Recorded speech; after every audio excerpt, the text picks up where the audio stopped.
Karl Newport की किताब so good that they can not ignore you एक अहम सवाल पर टिकी हुई है, जो हर प्रोफेशनल स्टूडेंट और नौजवान कभी ना कभी खुद से जरूर पूछता है कि अपने पैशन को कैसे ढूंढा जाए, या लोग कैसे अपने काम और करियर से प्यार करने लगते हैं, या फिर कुछ लोग अपने प्रोफेशन में कैसे मोटिवेट रहते हैं।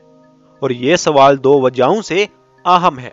पहला कि हम लोगों की जिंदगी का बड़ा हिस्सा 25 से 26 साल की उम्र यानी कि 40 साल काम करते हुए ही गुजरने वाले होते हैं। चाहे वो काम आपको पसंद है या फिर नहीं है, आप हर दिन अपने काम में बिजी रहोगे। अगर आप अपने काम और करियर से खुश नहीं हैं, तो आप अपनी जिंदगी का बड़ा हिस्सा खो देंगे। दूसरा ये कि जब हमारे पास पहली जॉब नहीं होती, तो तब हमें अपने फ्यूचर की बड़ी टेंशन होती है। तब ऐसा लगता है कुछ भी मिल जाए हम कर लेंगे। फिर बाद में जब एक प्रोफेशन में अटक जाते हैं तो समझ नहीं आता कि क्या करना है। कार्ल न्यूपोर्ट इस बात पर रोशनी डालते हुए कहते हैं कि कई सालों से यह सलाह दी जाती रही है कि फॉलो योर पैशन, और इसकी सबसे अच्छी मिसाल है स्टीव जॉब्स की 2005 में दी गई स्टैंड फॉर कमेंसमेंट स्पीच, जो यूट्यूब पर काफी पॉपुलर भी हुई थी, जिसमें स्टीव जॉब्स अपने पैशन को फॉलो करने की बात कर रहे हैं। वो कहते हैं करियर ढूंढते वक्त रुकना नहीं चाहिए। और इसीलिए कार्ल न्यूपोर्ट के मुताबिक अगर स्टीव जॉब्स खुद अपनी सलाह मान लेते तो वो किसी कॉलेज या यूनिवर्सिटी में एक टीचर होते, क्योंकि उनका इंटरेस्ट टेक्नोलॉजी में बिल्कुल भी नहीं था। वो कॉलेज में हिस्ट्री और डांस पढ़ते थे, जिस वजह से स्टीव कॉलेज छोड़कर जिंदगी की समझ बूझ के लिए दुनिया घूमने चले गए, और उनके अपने मुल्क वापस आते आते ऐसे हालात बन गए कि वो कंप्यूटर किट्स बनाने लगे, जहां से एप्पल कंप्यूटर्स की शुरुआत हुई। तो हमें क्या करना चाहिए? कार्ल न्यूपोर्ट ने कई लोगों के इंटरव्यू लिए जो अपने काम से प्यार करते थे। इसमें डॉक्टर, नर्सिस, टीचर और क्लर्क्स भी शामिल थे। तो उन्होंने पाया कि जो लोग आज अपने काम से प्यार करते हैं, पहले उन्हें इस काम के लिए पैशन नहीं था। उन्हें मालूम हुआ कि वक्त के साथ जब लोग अपनी काबिलियत और प्रोफेशन में और काबिल होते जाते हैं, तो वक्त के साथ साथ उनका पैशन भी बढ़ता चला जाता है।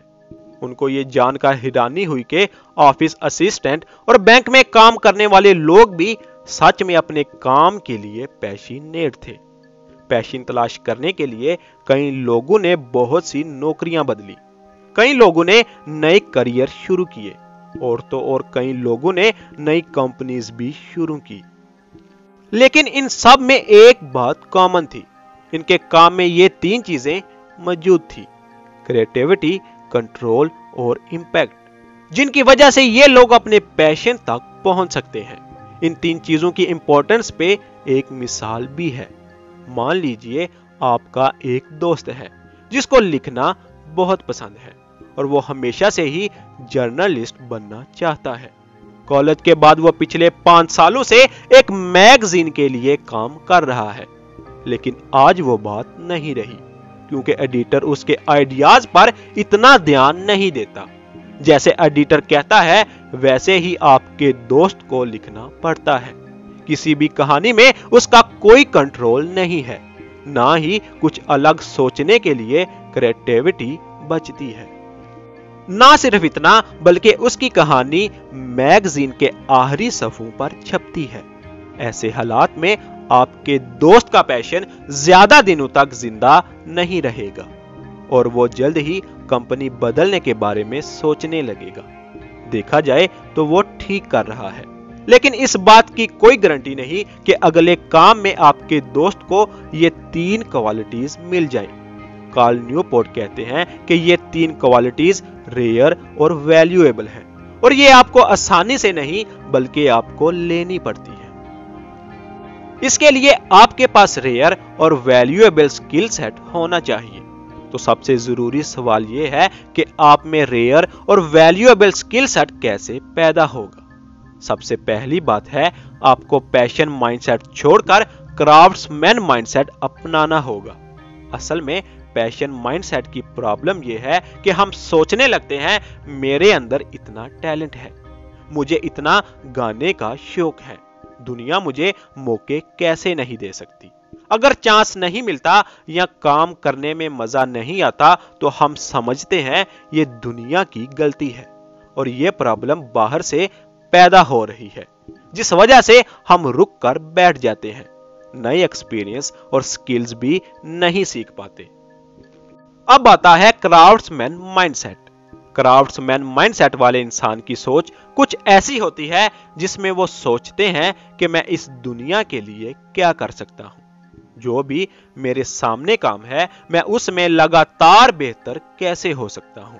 इस किस्म के इंसान अपने काम में बेहतर होने के लिए परेशान रहते हैं। ऐसे लोग पैशन के इमोशन से ज्यादा डिसिप्लिन और काबिलियत पर टिके होते हैं, क्योंकि उनको पता है कि पैशन तो कभी भी कम या ज्यादा हो सकता है। अगर आप क्राफ्ट्समैन माइंडसेट चाहते हैं तो आपको खुद से 2 सवाल पूछने हैं कि इस काम में बेहतर होने का क्या प्रोसेस है, और दूसरा, क्या मैं इस प्रोसेस को हर दिन दोहराने का डिसिप्लिन रखता हूं। रेयर और वैल्यूएबल स्किल सीखने का दूसरा कदम है कि आपको लगातार चैलेंजिंग प्रोजेक्ट्स पर काम करना होगा। ऐसे ही जो डफी एक बड़ी डिजाइन कंपनी में जूनियर आर्टिस्ट था। कॉलेज के बाद से वो इस कंपनी में काम तो कर रहा था, लेकिन इतने सारे लोगों के दरमियान उसे लगता था कि इस भीड़ में वो कहीं खो रहा है, तो उसने चैलेंजिंग प्रोजेक्ट्स पर काम करना शुरू कर दिया। ये ऐसे प्रोजेक्ट्स थे जिसमें कोई और फंसना नहीं चाहता था। इनमें कुछ प्रोजेक्ट्स इंटरनेशनल लोगो डिजाइन पर भी थे और डफी सारी टेंशन भूलकर इन प्रोजेक्ट्स में कूद पड़े।